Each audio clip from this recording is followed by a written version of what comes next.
Вы любите проводить время у огня? Я вот лично люблю. И думаю, что немало людей, которые ходят в походы вот исключительно ради этой костровой романтики, вот посидеть у костра, спеть песни под гитару, что-то вкусненькое зажарить на огне, рассказать истории. Это классно, это потрясающе. На костре можно готовить, у костра можно греться.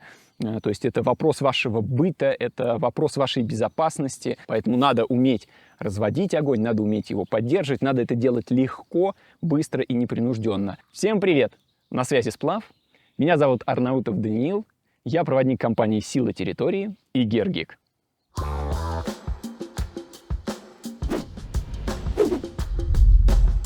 Некоторые думают, что, горит у нас костер, что может быть проще. Взяли какие-то первые попавшиеся ветки, бросили их, чиркнули спичку, бросили туда, и все это вот так вот сразу запылало. Есть некоторые тонкости. Кто пробовал разводить огонь, в лесу, который долго вымачивали дожди, знает, что все не так просто. Есть нюансы, о которых я вам сейчас расскажу. Хороший, легко разжигаемый костер складывается из трех основных слагаемых. Первое слагаемое — это хорошие дрова. Второе слагаемое — это правильный розжиг. И третье слагаемое — это надежный источник пламени. Теперь по порядку о каждом из этих слагаемых. Для начала скажем несколько слов о заготовке дров. Какие дрова брать, где их искать, что подходит, что не подходит. Однозначно не стоит брать сырую, живую древесину. Рубить живое дерево на дрова — дело совершенно бессмысленное, бесполезное и, более того, вредное. Такая древесина полна соком, гореть она будет абсолютно ужасно, скорее всего, не будет гореть никак. Это будет только пустой, бессмысленный вред лесу. Не делайте так, не рубите живые деревья. На первый взгляд может показаться, что хороший вариант набрать сухих сучьев с земли, которые валяются вокруг нас, что-нибудь вот в таком духе. Это тоже не очень хорошая идея, и вот почему. В лесу довольно сыро, земля сырая постоянно, регулярно идут дожди. И такие дрова, вот даже если с верхней стороны могут показаться относительно сухими, в действительности сырые и трухлявые внутри. Они могут просохнуть только если жара будет стоять месяц и более того. Обычно рассчитывать на такие дрова не стоит. Какой же вариант оптимальный? Оптимальный вариант — это сухостой. Та древесина, которая еще стоит на корне, но которая уже умерла. Вот что-то такое или вот такое. То, что дерево мертвое и стоит на корне, не гарантирует, что древесина будет хорошей и подходящей. Оно тоже может оказаться трухлявым, оно может оказаться сырым, но шанс того, что это будет что-то хорошее, что это будут хорошие качественные дрова, максимальный. Для разведения огня нам потребуются дрова разного размера. И здесь есть разные пути. Можно сразу набирать тонкие ветки, веточки потолще, ветки еще толще, совсем толстые поленья. Если вам, например, нечем расколоть дрова, если у вас с собой есть топор или мачете, то древесину вот такого диаметра можно легко разобрать на более тонкие и подходящие для вас дрова. Начиная диаметром от карандаша и до прям совсем толстых дров, которые будут хорошо гореть. Что ж, начинаем заготовку дров.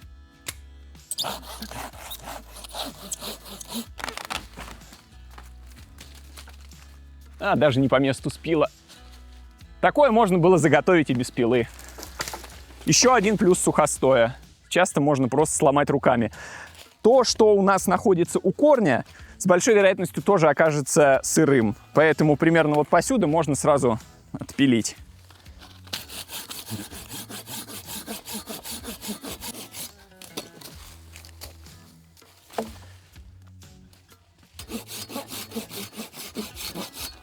А вот, кстати, как работает система слоев. Мне стало жарко, снимаю утепляшку. Ссылка на соответствующее видео будет в описании или где-то еще. Теперь несколько слов о розжиге.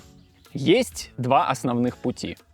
Либо взять с собой что-то заранее заготовленное из дома. Мой любимый вариант — это вот такие пропарафиненные ватные диски. Супер практичная история. Очень легко делается, стоит 3 копейки. Берем обычный ватный диск, берем обычную парафиновую свечу, топим, макаем одно в другое. Вот получается такая штука. Своего рода суперсвечка. Из плюсов: абсолютно не боится намокания, можете вот прям достать его из реки, из лужи, из воды и сразу поджигать. Будет немножечко потрескивать, но гореть будет отлично. Есть и другие варианты, которые можно заготовить заранее дома. Есть варианты, которые можно купить в магазине. Это могут быть различные пасты для розжига, которые тоже по сути своей парафин с каким-нибудь еще горючим, растворенное одно в другом. Можно использовать сухой спирт.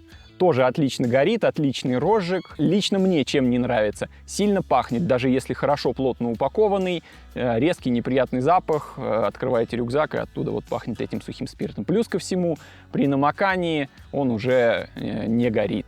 То есть его надо держать обязательно в сухом месте. Второй путь — это использовать розжиг, который вам дает сама окружающая среда. Самые распространенные в нашей полосе варианты — это березовая береста или сосновый смоляк. Ну, не обязательно сосновый, любого хвойного дерева смоляк. Что такое смоляк? Это богатая смолой древесина. Она обычно попадается в корни дерева или в основании сучьев. Легко узнать, есть ли в дереве вот эта вот смоленистая часть, по подтекам смолы снаружи дерева. Вот смотрите, в основании засохшего сучка прям есть подтеки смолы. Значит, этот сучок будет смоляной. Он будет гореть, как будто он пропитан керосином. Мы сегодня будем использовать бересту, потому что здесь есть березовые деревья. Это очень хороший, удобный вариант. Бересту лучше брать с уже умерших деревьев, чтобы не наносить вред живым деревьям. Но если вдруг погибших берез рядом нету, засохших, то можно взять из живой березы, только не стоит вырезать кору слишком глубоко. Берете самый-самый тоненький слой с поверхности. Он будет гореть очень хорошо, горит лучше, чем бумага. Легко зажигается от чего угодно, от зажигалки, от искры. То есть это один из самых лучших вариантов для розжига. Пойдемте добудем немного бересты для нашего костра. Вот у нас есть отличная засохшая береза. Кора здесь достаточно толстая и уже хорошо высохшая, такая огрубевшая, поэтому ее можно просто наломать руками, даже нож не потребуется. Иногда требуется использовать нож, вот так вот делаем небольшой надрез. Вот возьмем отсюда немножко бересты, делаем небольшие надрезы. Также сейчас будем вместе с корой отдирать. Вот так вот. Ой, ну прям красиво. Прям мякотка. А вот если хотим взять бересты с живой березы, лучше ножом ничего не надрезать, просто аккуратненько, вот где береста уже отходит, вот так вот взять. Вот небольшими такими кусочками можно нарвать себе. Сейчас мы здесь нарушим путь муравьев. Простите, муравьишки. И заключительный элемент успешного разведения огня — это источник пламени. Для этой цели можно использовать разные вещи. Самые простые, очевидные, базовые, такие как зажигалка, спички. Что-то чуть менее обычное — это, например, огниво. Тоже очень практичный вариант. Из плюсов — работает даже абсолютно мокрым, практически никогда не заканчивается. Удобная вещь. Можно использовать более экстравагантные вещи. Увеличительное стекло. Можно попробовать извлечь пламя трением палочки о палочку, но надо знать технику и, самое важное, использовать хорошие, правильные, подходящие палочки. Сегодня мы будем извлекать огонь с помощью зажигалки и с помощью огнива. Два разных метода, свои особенности, свои нюансы. Покажу и тот путь. Обычно я с собой ношу в походы 4 зажигалки. Может показаться, что это достаточно много, но я гид, поэтому часто приходится зажигалку кому-то отдать. И всегда должен оставаться какой-то запас, поэтому 4 — это оптимальное количество. Если вы не гид, а просто ходите в лес, разводите костер, любите посидеть у огня, достаточно 2 зажигалок, 4 зажигалки, спички, огниво. Вот такой комплект у меня всегда с собой. Так, с теорией мы закончили, теперь самое время перейти к практической части, показать, как же непосредственно все это делается вот руками. Как сделать так, чтобы вот на этом месте у нас горел костер. Обязательно рекомендую работать вот в таких вот толстых кожаных перчатках. Что нам нужно сделать для начала? Дрова мы уже заготовили, теперь эти дрова надо привести в такой вид, в котором они у нас будут гореть. Напилим их небольшими чурбочками и некоторые из них расколем. Когда мы пилим дрова, лучше что-то под них подложить.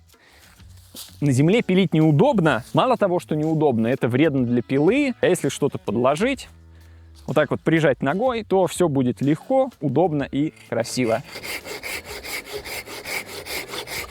Кстати, да, если вы собираетесь разжечь большой грандиозный костер, то можно пилить не вот такие коротенькие чурбочки, а сразу большие такие длинные дрова, чтобы у вас все горело ярко. Костер был до небес. Ай, прекрасная, прекрасная деревяшка. Сухая абсолютно. Супер. Бесконечно можно смотреть, ну вы сами знаете. Немножко дров мы напилили. В качестве дров среднего размера будем использовать вот эту ветку. Ее можно порубить топором или еще более быстрый и простой способ. Не все дрова позволяют с собой такое сделать. Это позволяет. Если средних веток нет, хотя я не знаю, что это за лес, в котором вы не можете найти средние ветки, можно из вот таких вот дров сделать и среднего, и мелкого размера, любые. Берем и колем их. Если бы у нас было много времени, и мы могли бы обустроить здесь себе такой долгий многодневный лагерь, можно было бы выпилить вот такую вот колоду, и на ней хорошо и удобно колоть. Даже, кстати, вот таким маленьким топором можно наколоть дров. Мы будем колоть на круглом, не самое удобное, но мы справимся. И еще один, да, важный момент. Я сказал, что рубим обязательно на чем-то. Попытки рубить, вернее, не рубить, а колоть дрова на земле – это бесполезно, неудобно, опасно. Ничего не наколите, возможно, поранитесь, не делайте так.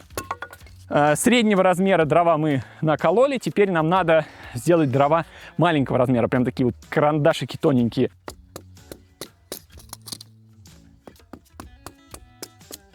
С них у нас все будет начинаться. Более того, чтобы они лучше разгорались, можно сделать на них еще вот такие вот задиры. Вот по этим местам у вас ваши палочки эти будут хорошо загораться. Дрова заготовлены, теперь можно разжигать огонь. Для начала подготовим наше пространство, немножко его окопаем, чтобы огонь не распространялся вокруг. Здесь много сухой листвы, чтобы не устроить лесной пожар. Сделаем небольшое углубление и по краю небольшую горку из земли. Не стоит копать глубоко, особенно в Подмосковье. Здесь торфяники. Если торф загорится, потушить его будет невозможно. Не надо так делать. Просто небольшое ограничение пространства, чтобы мы понимали, где наш костер. Если вы скажете, что вы с собой лопату не носите, понимаю, вещь нелегкая. Можно ограничить костер какими-нибудь камушками, крупными сырыми поленьями, которые потом просохнут и тоже пойдут в костер. Или сделать такое же углубление с помощью какой-нибудь там твердой палки, или просто вот так вот ботинками даже можно выбить, если у вас достаточно много упорства. Лопатой, конечно, проще. Все, теперь, когда наше пространство для костра обозначено, начинаем укладывать дрова. Если земля сырая, она почти всегда сырая, лучше на дно выложить несколько бревнышек. Они потом прогреются, загорятся и тоже пойдут в дело. Вот такой вот пол в нашем костре. Дальше укладываем наши тонкие веточки. Способов укладки есть множество. Можно укладывать шалашиком, колодцем, как угодно. На самом деле это не очень критично.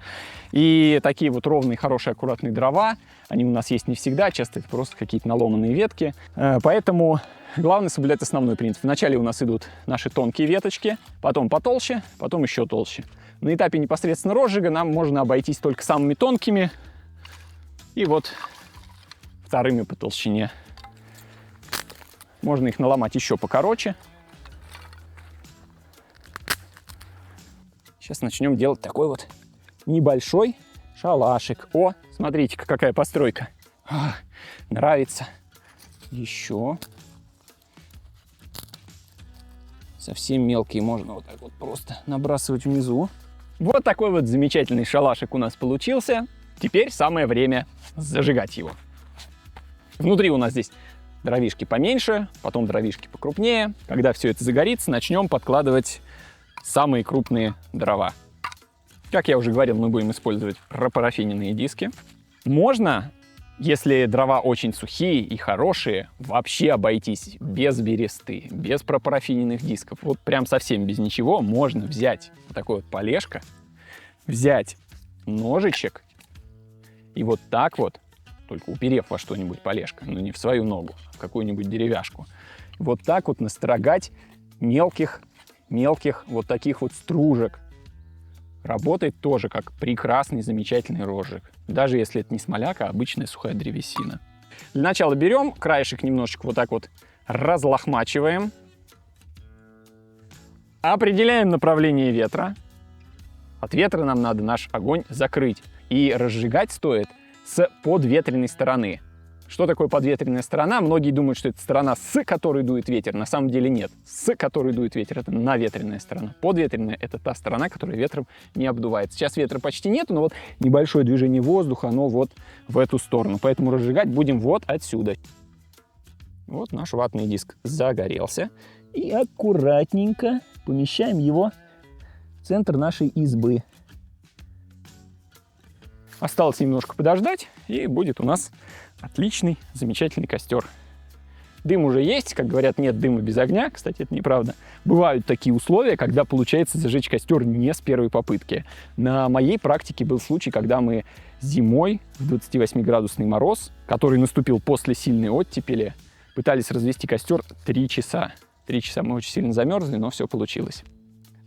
Абсолютно все дрова были пропитаны водой, с них вот прям отпиливаешь, кажется сухим, начинаешь его разжигать, оттуда прямо просто вот льется вода. И сухостой, все было мокро.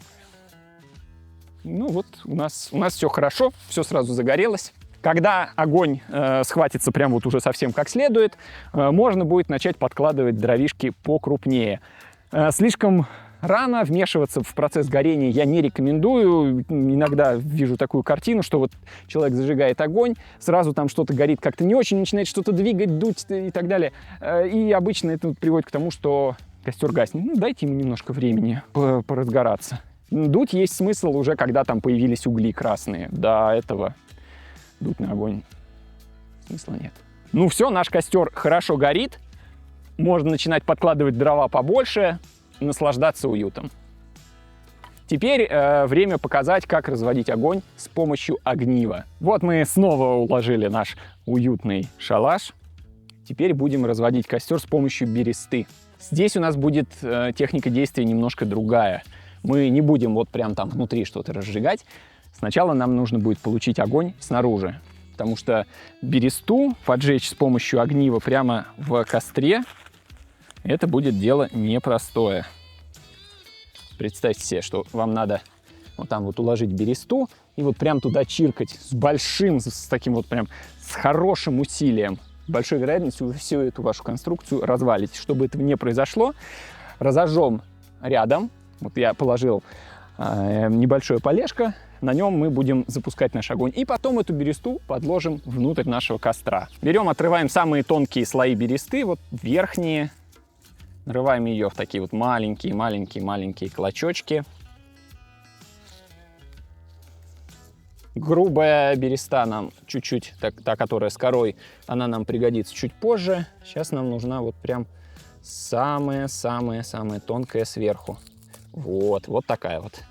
Наше место розжига надо будет защитить от ветра. Надо будет сесть спиной к ветру, чтобы своим телом закрыть. Вот видите, немножко ветром у нас нашу всю эту конструкцию разбрасывает. И вот по краю можно это все вот так еще берестой с корой прикрыть. Как раз и от ветра.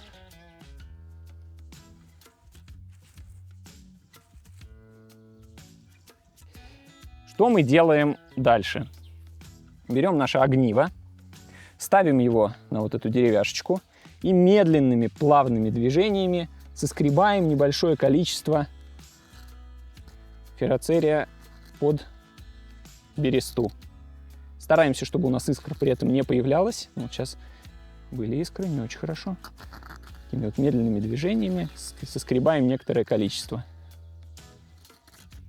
Теперь, оп, и ломаем Ломаем наше огниво, не сплавовское огниво, и сразу все пошло под откос. Ну, редкая ситуация, честно вам скажу. Первое огниво в жизни, которое я сломал. Кстати, в нем, да, вот какой-то дефект был. Дубль 2. Целое огниво. Теперь все точно получится, наверное. Повторяем нашу первую процедуру. Счищаем небольшое количество ферроцериевых стружек. Так, чтобы они не загорались, чтобы они не воспламенялись и не искрили.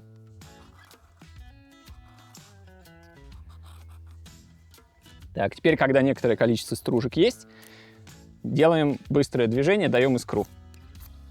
Нет, нет искры. Нет искры. Секунду. Это основа? Да. О, так, есть. Теперь берем и аккуратненько нашу загоревшуюся бересту подкладываем в костер.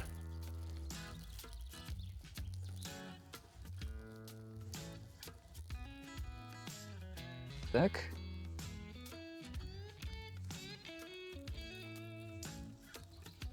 Горит даже лучше и ярче, чем парафиновый диск, потому что в бересте большое количество всяких горючих веществ, и даже от небольшой искры при небольшом старании получается вот такой вот хороший огонь. Бесконечно можно смотреть на то, как человек разводит костер. Кстати говоря, можно было использовать не огниво, а, например, увеличительное стекло. Сегодня яркий солнечный день, и вполне такой трюк прошел бы.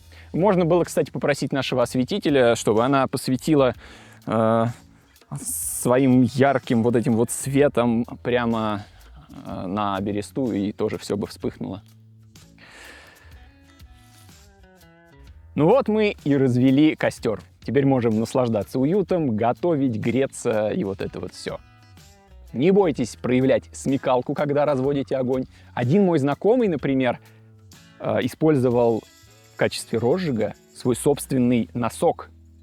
Он взял его, вот так вот скомкал, поджег и подложил вот внутрь уложенных дров. И все это загорелось, потому что носок был синтетический, он в нем долго ходил. Хотя он был сырой, но то, чем он был пропитан, было сильно горючее.